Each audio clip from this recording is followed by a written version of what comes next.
Welcome, everybody, to the R&R Catcast, a fan-based podcast focusing on Montana State athletics. We're two dudes named Ryan from the state of Washington talking about our dear Montana State. We hope you enjoy.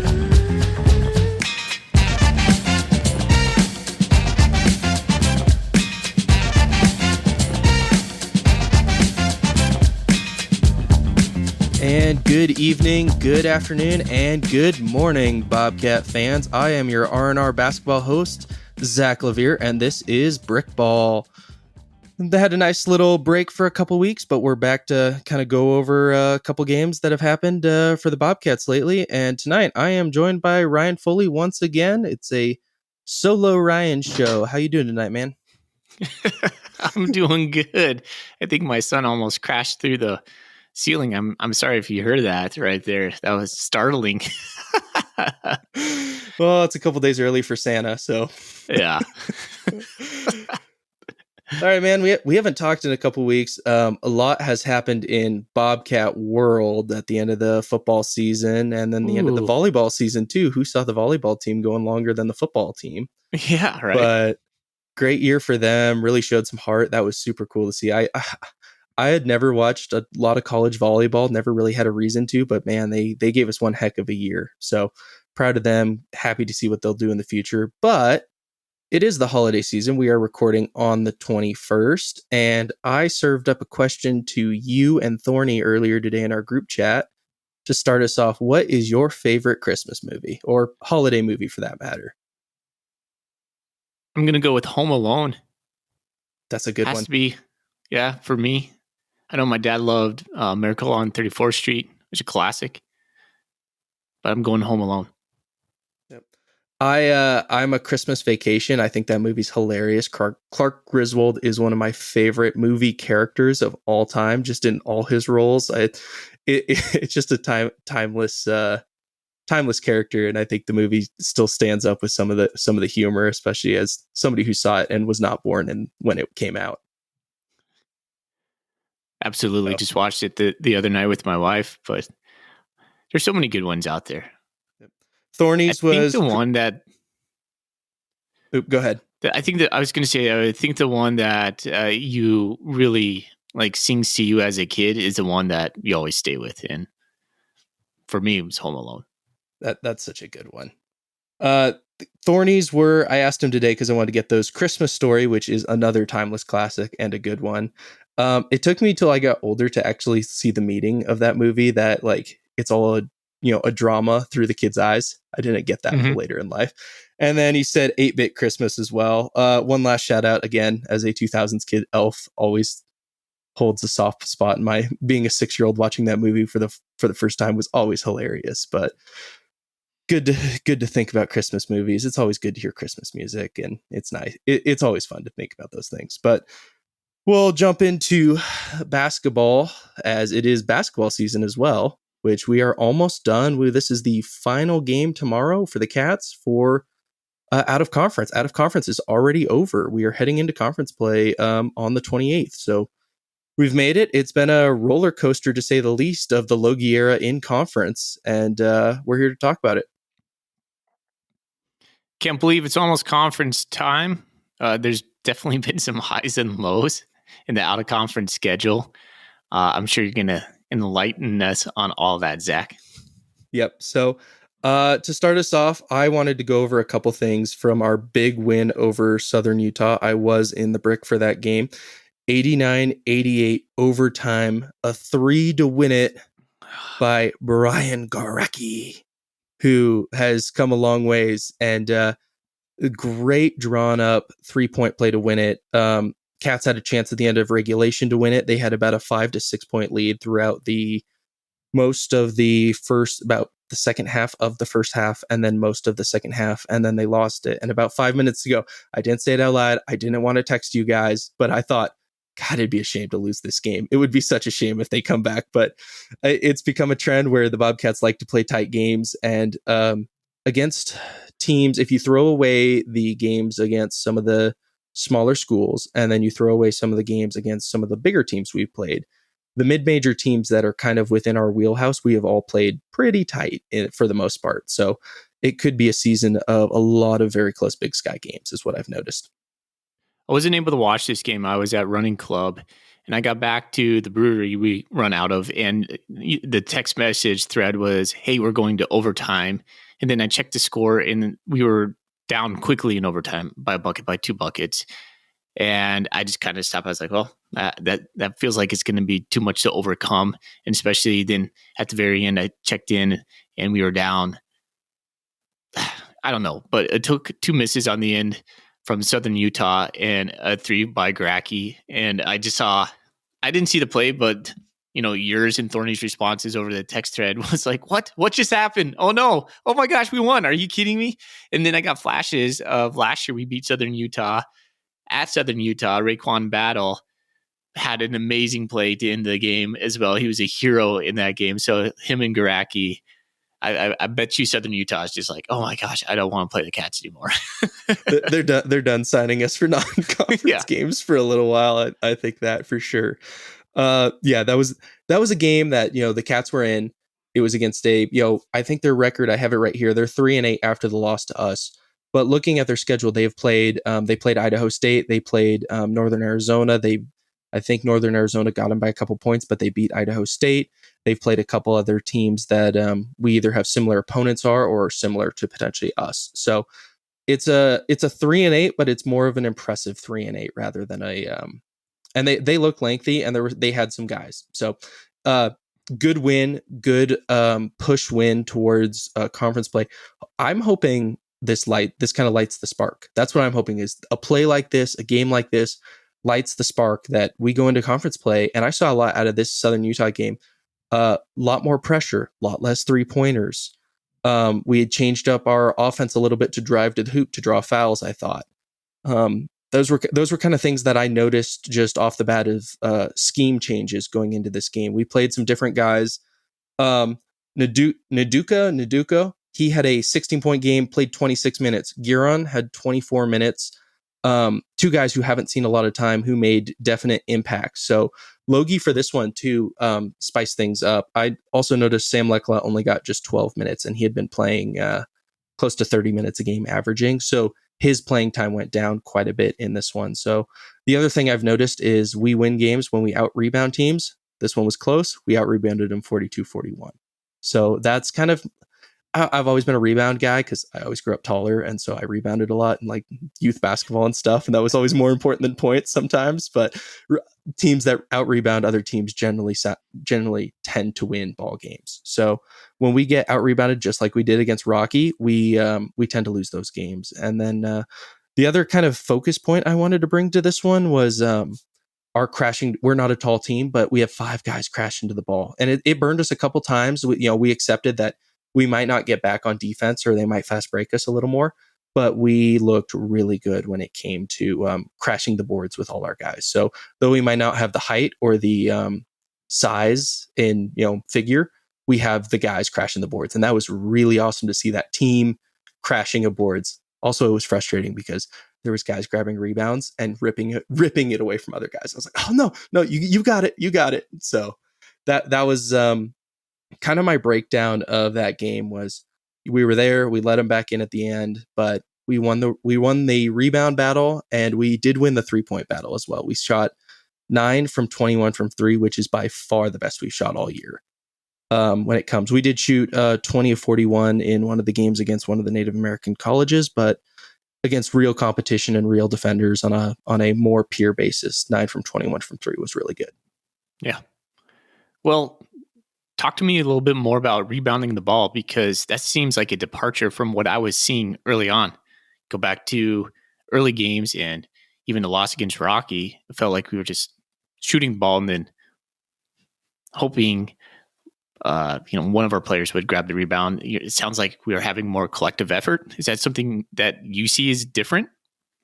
Yep. So I went back and looked. The loss to UW, we were out rebounded 44-26, and then our win against SAGU, we rebounded 38-21. it's just, I just think we're crashing the boards better. Maybe it's a scheme thing of we're just going, but it just felt like we were much more aware of rebounding and stuff. They did have their center. He wasn't a big guy for Southern Utah. Not massive. We're going to see way bigger in the future, but he killed us several times on the offensive rebounds. 2, 1, 2, 3 missed shots, and they still got it back, and then they put it back on the fourth time. Those are just killers. But the guys were in there. Another thing I thought was really not really interesting, but impressive is we are killer when it comes to jump balls. Man, we jump in there, and I love that intensity. I love a good jump ball intensity when you see the thumbs go up, everybody's pointing in their directions. That was awesome. I think we're really intense. That's led by Robert Ford too. He's already an intense guy, but the team has rallied with that, and it's really awesome to see that. So I was just really impressed. More of a hustle thing. I think our hustle was fantastic. I would like to see more of that. If we do get out rebounded, if you show me you're at least trying or attempting and putting in the work for those things, I mean, I can accept the hustle points on that. I mean, that's not a stat, but hustle points do matter. So early on, what do you think are some of the hallmarks of Logie's team? Logie's teams are teams that are going to spread the ball. They're going to spread the ball around quite a bit. They're going to be aggressive on defense. My negative is lots of turnovers. We're not ball disciplined. There was several times out of bounds where we threw balls directly to defenders. Our passes weren't crisp. So you asked me how we're going to be under Logie, and I go into the negative. But those were things I'd like to kind of leading. I just went off a lot of positive things that we did. The things I'd like to clean up as well is turnovers have not been great, and that is something going into conference play I'd like to see us. Ball handling has been okay. Trust in guys. I think Logie's going to trust guys. Mm-hmm. I think there's going to be a lot more creativity. I think Sprinkle's teams were a lot more rigid. You kind of knew it's like the football team. Oh, we're going to run the ball. Sprinkle's teams were a lot more rigid in that drive the lane, try to get the foul, and shoot as many free throws as you can, and be a very disciplined free throw team. I think we've come to be a very good spread out team. I really think our offense is a ton of fun. We get it in the hands of a lot of guys. Finishing needs to be a little better around the rim. How many game winning or game tying layups have we missed already? But it's non-conference, so we're sharpen the knives, sharpen the tools, just kind of get ready for conference play and stuff. So I think it's going to be fun. I mean, after the Rocky game, I was a little dejected, and then we went into that UW game where you knew you were probably going to. Eastern's giving them tonight a pretty good game. I think it was 44-44 when I left to do this, but. The Pac-12 basketball is also terrible. That's a different conversation, but Pac-12 basketball is not good this year. They're going to have a rough year over there, and that's a whole nother topic of conversation. But I'm more optimistic. I think I would have been more sad. I was like, man, I don't want to do another sad episode of basketball or try to talk. But great win last night, great hustle. They put out a fantastic effort. We've scored points. The long answer for your Logie question, I think it's going to be a lot of fun. And after last night, I was kind of thinking and breaking down the game today and the future. I'd like to see us have a good one tomorrow, but I think we're a scrappy little team who could make a little noise in the conference. And that's all we could hope for this year, is to make some noise in the conference and be a scrappy team that wins some games. It plays a fun brand of basketball, because I was looking around the court, the brick breeding. It's not full, and it's definitely down from last year. And I get that. I mean, we don't have the star power that we had. But if Coach Logie can put a product out there that makes fans want to come back, like Garacki hitting a 3 at the very end, that's going to make fans want to come back. People will talk about that, right? Yeah, making a SportsCenter top 10 moment that's gonna bring some excitement. I know the student section's trying to do something with the new Cat's Den this year, and I get it. It was finals. The football team was doing their thing, but now when we transfer into that, I think it's time, and hopefully we get some better crowds. And a win like that, a win against Cal State Northridge, and continuing to improve, you could absolutely bring people back real quick. Oh, absolutely.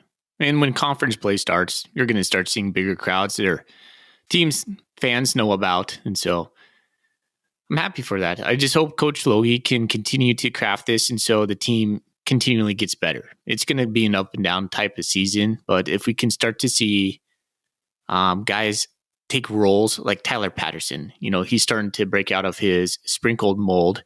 and get into his Coach Logie mold, and it feels like he's doing better. I like to see a guy progress like that. Robert Ford taking all the leadership on the floor. He's assumed that floor general, watching him grow throughout the season. So these characters that we'll watch, some of our new players down low, Garaki, what is he going to give us? All these guys, who have yet to really make their identity will eventually throughout this season. And I'm just excited for that. And I just hope Montana State goes out and supports them. Yep. And yeah, adjustment period too. New coach, new way, the guys who stayed, they're getting used to a new scheme, new coach. How, you can practice all you want, but when you get game action, that's when it's really, really different. So the guys who did stay from the Sprinkle era, I think they're finally beginning to realize kind of what they're in for. We had the transfer guys come in as well as we had Garaki, who came with Logie from Point Loma. And I had a conversation with somebody about, because he struggled early on in some of the games. He really had a great game against Southern Utah, but he struggled quite a bit. And it was, there's a big difference between any sort of Division I and the top tier of Division II. And Garaki was, I can't remember if he was an All-American at the Division II or All-Conference, but he was well respected and well regarded. And so there is a adjustment of what that competition and what that's going to lead. So that was a big thing. Do you want to get in the Tyler Patterson conversation already? I have the notes. Thorny wanted to hop on with this. Unfortunately, he couldn't, but I asked him what questions he had, and he brought this up. And I think it's a great question of that which you alluded to with, was Tyler Patterson in a mold with Danny Sprinkle? And is he, breaking out of that mold under Coach Logie? And before I get into it, one of my most frustrating things, I think Tyler Patterson's a great player. He's got great size, great athleticism. But how many guys can go with a forward motion off their feet and make a 3-pointer? Like Steph Curry can't do that very often. There's very few guys in the world with forward momentum who can make those 3-pointers. And sometimes he just hucks those up and it's like, oh man, come on, just set your feet. Like, it's like my pet peeve of this year. It's just like, oh, come on, man, set. Yeah, you're wide open, just set, where he has that forward motion where he's going. But I digress on that. I ran the numbers today. A couple statistics I went into. Patterson's numbers last year, because this is his 4th year at MSU. I didn't know that. Yeah. He played 23.7 minutes, averaged over 35 games last year. He's got 35.5 minutes a game in 10 games under Coach Logie. So that's quite a bit more leash. Yeah. He's rebounding 3.3 more rebounds to his average one rebound a game last year, which again, with Jabril Bello and Great Ospor under the rim, you had bigger guys, snatching more rebounds last year, but he's crashing the boards. Like I said, everybody's getting more rebounds. Everybody's crashing the board. So he's bought into that, and it's showing in the statistics. He's 10.9 points a game. He had been 5, 7, and 3.5 his previous 3 years. So, double points a game, which is awesome. As well as he's shooting 40% from 3-point this season. That's a huge. That's really good, actually. That's a fantastic 3-point percentage. So when you're shooting, for 40%, I mean, those are baseball numbers. That's fantastic. You're a Hall of Famer in the baseball for shooting that. His previous 3 years, he was 34.5, 37.6, and 34.7. So, I mean, 10 game sample size, but he's getting a lot more leash, and he's excelling in that for sure. That's awesome to see. He had a very defined role under Sprinkle. It's good to see him play more free in Coach Logie's system. I think that just benefits him. Yep. And to add on to a Southern Utah game, that was the only surprise I had is Garaki made the shot and he gets all the credit for the win. And that was a heck of a shot to hit at the end. But Patterson's the 3 guy. That was my thought was, and then, you're only down 2. I was like, are you going for the win now? Or are you going for the tie? Yeah. And when I saw, oh gosh, I'm so sorry. I forgot who his name is. Who's our big guy? Oldsomdam. Oh, skinny guy. Yeah. Of course. Give me like that guy. Olmstead. I'm so sorry. Okay, Olmstead. Olmstead checked in, and I thought it might be a tip play to him or something. He had 2.5 seconds, so not a lot of time. Maybe a turn and shoot was my thought. Yeah. And then when the ball goes to him, I'm like, there he is. But then he kicks it out. Gracke had to dodge the guy and then went up with it. I was a little surprised that didn't go to Patterson. But if it was a decoy play and Gracke had 23 points, he had the hot hand. So ride the hot hand, which they did, which was, again, it was a well drawn up play, and all the props to Logie for drawing that up, because Southern Utah was not expecting that. I felt happy for Garacki too, because I'm pretty sure he missed a game-winning layup. Am I missing that? No, you did. You got that correct. I believe he missed either a game time. I think it was the game tying layup when we went to overtime against Green Bay, I want to say, earlier the year. Yeah. So, yeah, that was an awesome one. It's a confidence booster. Hopefully, it's a team. That's a big win. That's the biggest win of the Logie era besides the Cal win, and his biggest home win at least. And so to have that going into conference, I'm fired up for it. We'll get into, let's see what else I want to get into. Let's get into tomorrow's matchup. Tomorrow we are at Cal State Northridge, former Big Sky opponent Cal State Northridge, and former, I think it's where Danny Sprinkle came from. I was going to say, yeah, that's Sprinkle Land. Sprinkle Land. Yeah, that's where he has his roots. Yep. So Cal State Northridge is 8-3, and they have a win over UCLA at UCLA. So, however, they do have a loss now. Now they have a loss to Northern Colorado.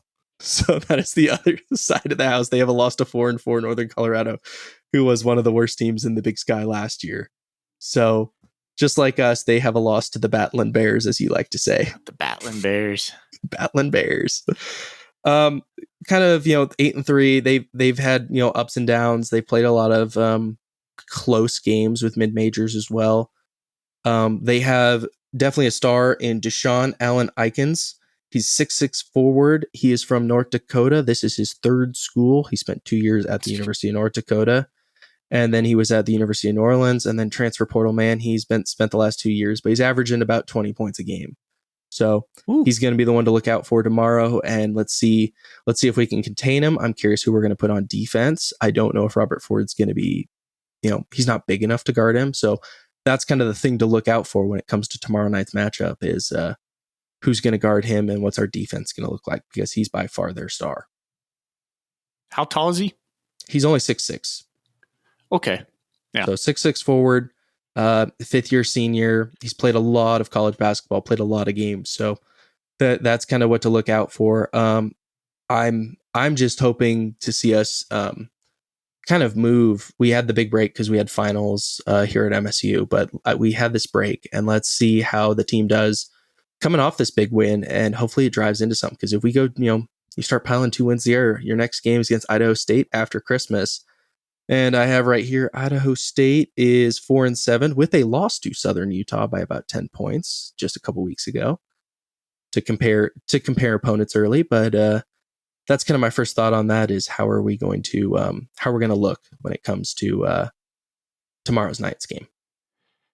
I maintain the thought that if the Bobcats just can be scrappy and put together a couple wins here and there, maybe a surprise win, it's going to be a good season for them.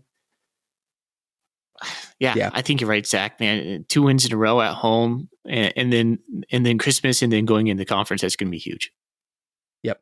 So I love that word, honestly. I just want to be scrappy this year. Like that's kind of my thought. You're gonna lose some. Yeah. And again, I maintain the opinion that I think Logie is trying to figure out what he has. He played a lot more guys, and it kind of perked up the thoughts in the second half when I saw guys. I think Naduka had 16 points. He really came to life. He was dominant for a good part of that early second half, and then Guerin came in and he was making some noise. He's a very skinny guy, very athletic, great with kind of his defense was stealing the ball and stuff and just being aggressive. He was really good too, especially at the end of the game, just being quick.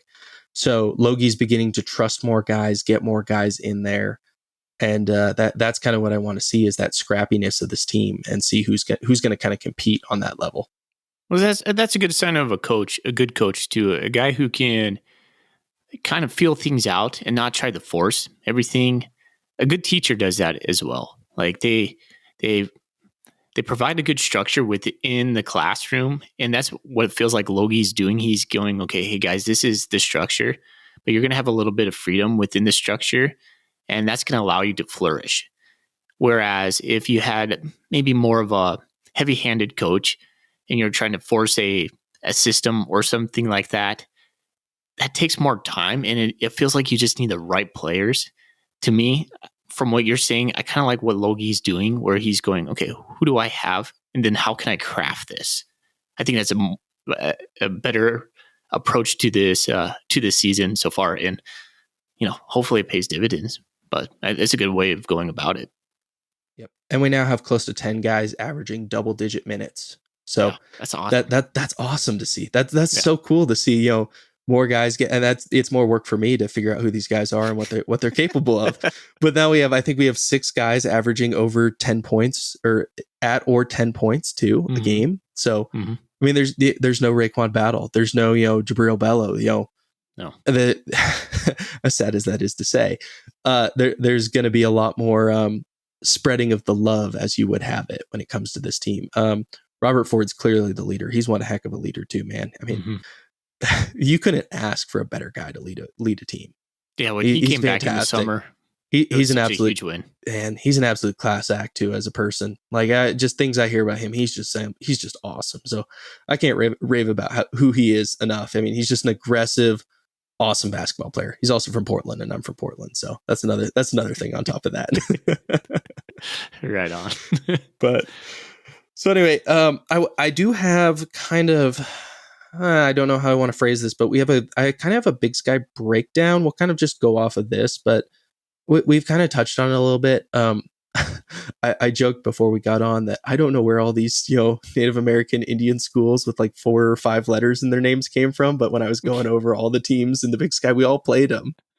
And it was like, I've never heard of some of these schools. Why is the Big Sky deciding to play all these schools early on in non-conference? But it's just, preseason games, I guess, and getting early reps. But just kind of start off the bat.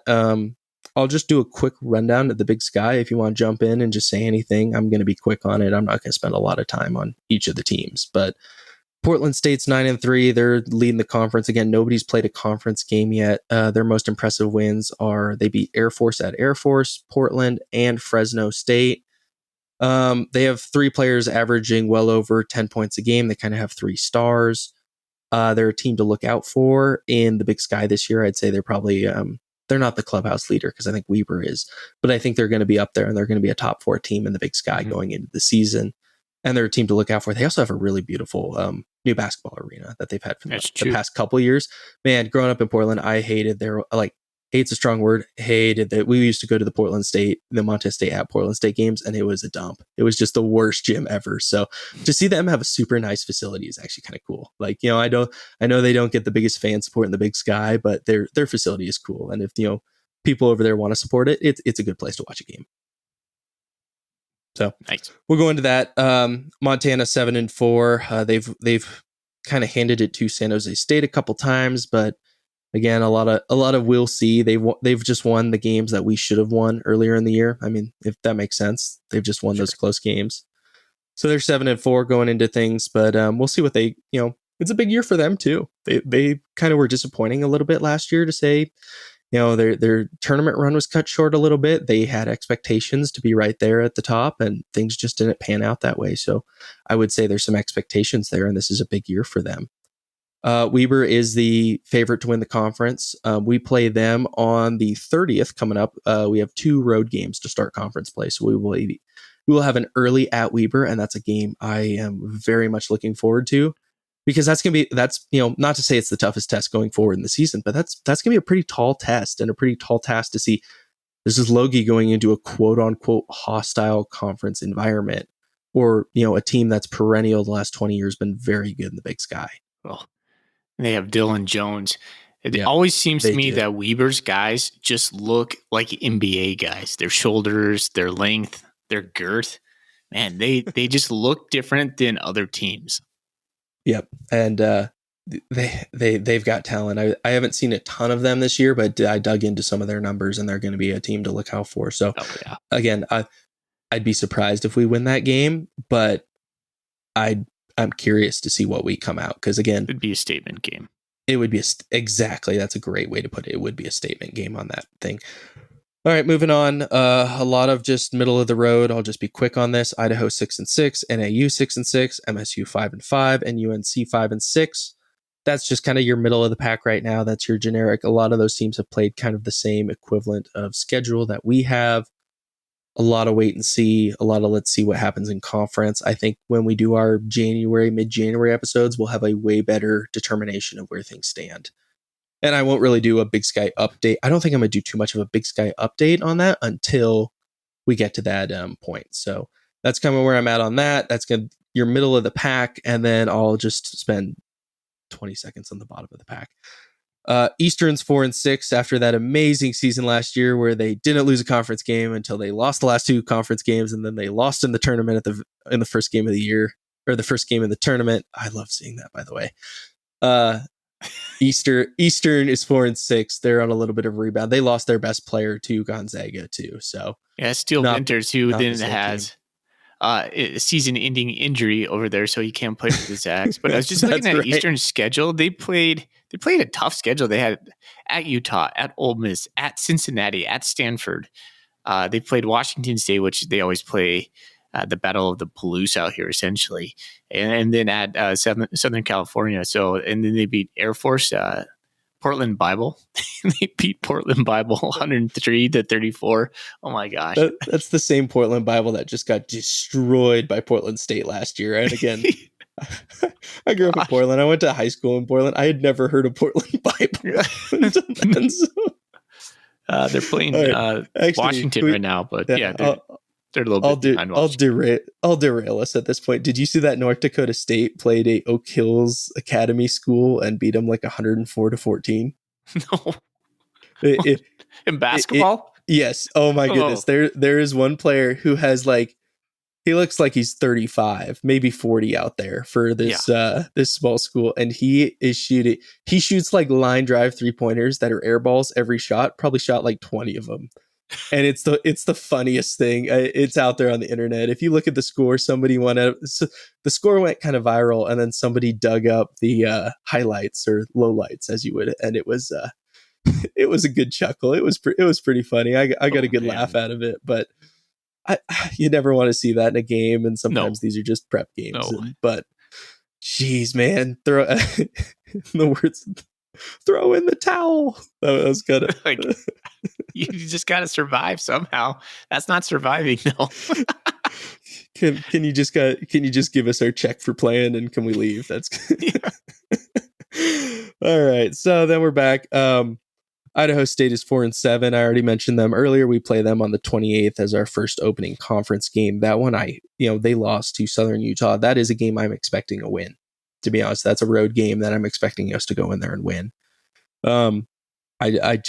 I think that's something that, based off everything I've seen, so far, barring the Rocky game, which I'm kind of holding as an outlier because it seemed like some guys were what I'm hearing, some guys were sick and we did not play a lot of games. I thought it was unusual, our rotation for that game, but yeah, sounds like we just had some stuff going on at that point. But Idaho State we go to their place. They're 4-7. Based off their record and stuff, I expect us to win that game based off, common opponents as well as what I've seen.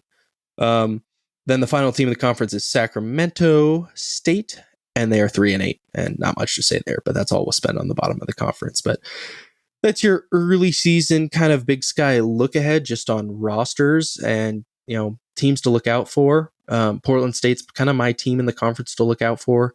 I think expectations should be way higher for the Grizzlies. And then, Weber should, I'm confident saying should win the conference, but you never know.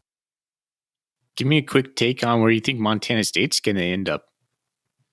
So not so much of a prediction or an expectation, but I think we are capable of being top 4 in the conference. Oh, wow. Really? I think we are capable of being top 4 in the conference is my thought. Not my expectation. What I would like to see, I think a good year for Cats fans, and you should be very happy, is if we make the semifinals of the Big Sky tournament. It's success. Even if we don't, I could still be happy with that, but I'd be over the moon if we make the semifinals of the Big Sky tournament. I was going to lower my expectation a little bit and say if we win our first playoff game in the Big Sky, tournament. I mean, yes, but I think we are capable. That's kind of not a prediction. We are, based off everything I've seen, we are capable of being a top 4 team in this conference, is what I'd say. Because Zach, I don't know how long you've been a Bobcat fan, and we were like 0-4 ever in the Big Sky tournament. We did not win years. A lot of games. No.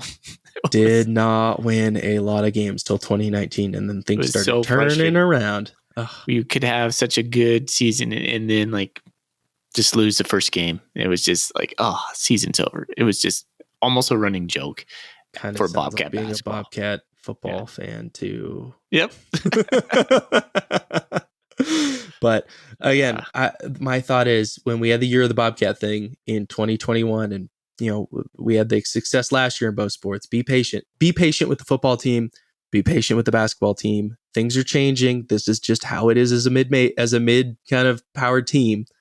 But trust in this athletic department. Trust in these coaching staffs.